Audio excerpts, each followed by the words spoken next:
هلکه ناصره ما سره یو کوې دی او زه غواړم چې هغه خرڅ کړم ته خو به څوک پېژنې نه چې ور خرڅ یې کړم پې د مړه کوې خرڅې او زما یو ملګری دی په هغې به یې ور خرڅ کړو هغه ډېر زیات کمکل دی بس صحیح ده که نه ور خرڅ به یې کړو پې خو یو خبره ته وکړم چې په 15,000 روپۍ خرڅوم نه مړه په 15,000 روپۍ نه په 60,000 روپۍ به یې دله خرڅوم او خاص یم کمکل دی بس رنګ ورته کوم او ګوره 15,000 روپۍ به زما یي بس صحیح شو که نه زر یې راوغواړه هلو یاسینه زر زمونږ بیټک ته ځان راورسو چانس در باندې واخله ولې بس ته زر راځه که نه به دا خبرې پرېږده بس دا دې ته رالمه زر راورسه السلام علیکم وعلیکم السلام کېنه راځه خو اوس خو راته ووایه که نه د څه شي چانس رامانې وې چانس در باندې دا وامه زما دې ملګري سره یو کوې دی ډېر ښایسته کوې دی او ډېر ارزان یې خرڅوي ځکه چې د دې پیسو ته ډېر سخت ضرورت دی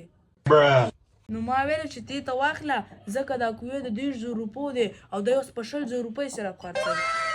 نه مړه او که نه ته اوس ځې نه په 60,000 روپۍ واخله سبا به یې ته ځان له 40,000 روپۍ خرڅ کړې ښه غټ چانس به پکې وي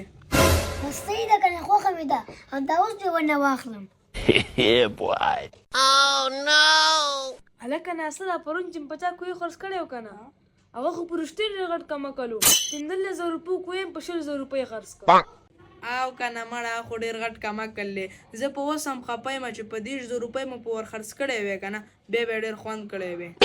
او که نه مړه خو زه خیر پرون تا دوکه کړی و که نه نن یې زه دوکه کړم ته لږ راوغواړه نه مړه ته یې څنګه دوکه کې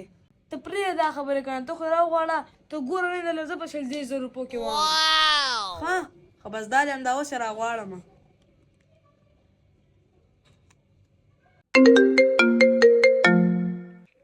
هلو یاسینه زمونږ بیټک ته زر ځان راورسوم ولې بیا څه وشو ته ولې پرېږده بس زر راځه که نه ښه بس دا دې ته رالمه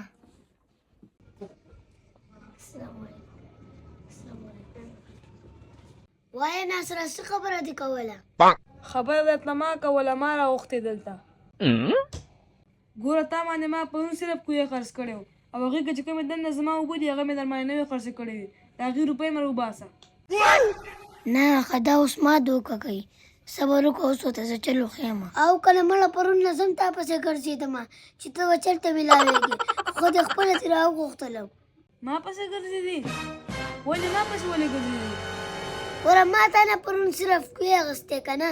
او کوې که چې کومې دننه اوبه دي هغه خو ما تا نه دي اخیستې که نه هغه خو ستا دي که نه او که نه هغه خو زما دي ما له به اوس د هغې روپۍ هم راکړې ګوره زما کوی کې ستا اوبه پرتې دي که نه یا خو دې زما کوی نه خپلې اوبه وباسه او که نه یې وباسې نو بیا مالته دې کرایي راکوه نو مړه دا څه وې مړه ما خو در سره ګپ لګو ته خو په رښتې شوې زه هغه اوبه هم ستا شوې مزې کوم نه وروره زما ستا اوبه نه دي پکار یا خو دې زما کوی نه خپلې اوبه وباسه او که نه یې وباسې نو بیا شاوه مالته دې خپله کرایي راوباسه مړه ناصره دا سړی پوهېږي که زه اوس کوی نه څنګه اوبه وباسم دا عجیبه خبرې کوي ښه چې کوی نه اوبه نه شي ویستې که نه نو بیا ماله 50,000 روپۍ راکړه او د خپل کوی دې بېرته واله